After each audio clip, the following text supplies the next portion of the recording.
نبی پاک صلی اللہ علیہ وسلم نے اللہ سے فاقہ مانگ کے لیا، یا اللہ ایک وقت روٹی دے، ایک وقت کا فاقہ دے، مانگ کے لیا نبی پاک، مانگ کے۔ حضرت ابو ہریرہ فرماتے ہیں مجھے بھوک لگی، میں حضرت عمر کے پاس گیا، ان سے مسئلہ پوچھا۔ ان کا رواج تھا جب میں مسئلہ پوچھتا تو پہلے روٹی کھلاتے۔ تو نبی پاک صلی اللہ علیہ وسلم کے صحابی حضرت ابو ہریرہ رضی اللہ تعالیٰ عنہ فرماتے ہیں میں نے حضرت عمر سے مسئلہ پوچھا، میں نے کہا حضور مسئلہ بتائیں، تو کہتے پہلے ان کی عادت تھی جب میں مسئلہ پوچھتا تو روٹی بھی کھلاتے، آج انہوں نے مسئلہ ہی بتایا ہے، روٹی کوئی نہیں کھلائی۔ تو مجھے کہنے لگے ابو ہریرہ تو سوچتا ہوگا روٹی نہیں اس نے پوچھی، تو نے کب سے کھانا نہیں کھایا؟ میں نے کہا آج صبح سے۔ تو جناب عمر کہنے لگے میں نے کل صبح سے نہیں کھایا، چل ابو بکر صدیق کے گھر مسئلہ پوچھتے ہیں۔ کہتے جناب صدیق اکبر کے دروازے پہ گئے، جا کر کے ان سے مسئلہ پوچھا۔ ان کی بھی عادت تھی جب کوئی مسئلہ پوچھنے جاتے تو دسترخوان بچھا لیتے، کہتے آؤ روٹی بھی کھلاتا ہوں مسئلے بھی بتاتا ہوں۔ کہتے ہیں گئے تو انہوں نے بھی مسئلہ بتایا، روٹی کوئی نہ پوچھی۔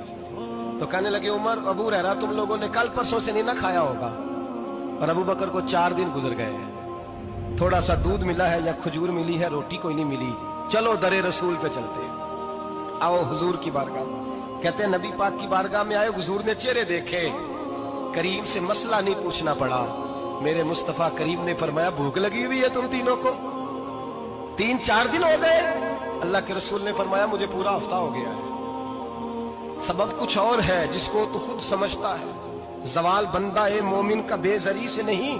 فرمایا حضور نے 3 دن بیت گئے، چلو۔ میرا بے تکلف صحابی ابو الحسن انصاری، وہ بڑے نصیب والے ہوتے ہیں جن کو میرے نبی پاک خود کہتے تھے کہ تیری فلانی ذمہ داری ہے۔ اس زمانے کا تو کسی کو کہہ دیا جائے یہ تیری ذمہ داری ہے تو کہتا ہے یہ تو پھٹیکے ڈالنے لگ گیا، یہاں سے تو چھٹی کر دینی چاہیے۔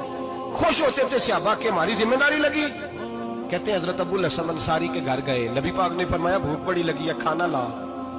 کہتے ہیں حضور نے اسے کہا تو اس آدمی کو تو وجد ہی ہو گیا، اس نے کہا میرے اتنے نصیب کہ حضور کا یہ کھانا کھلا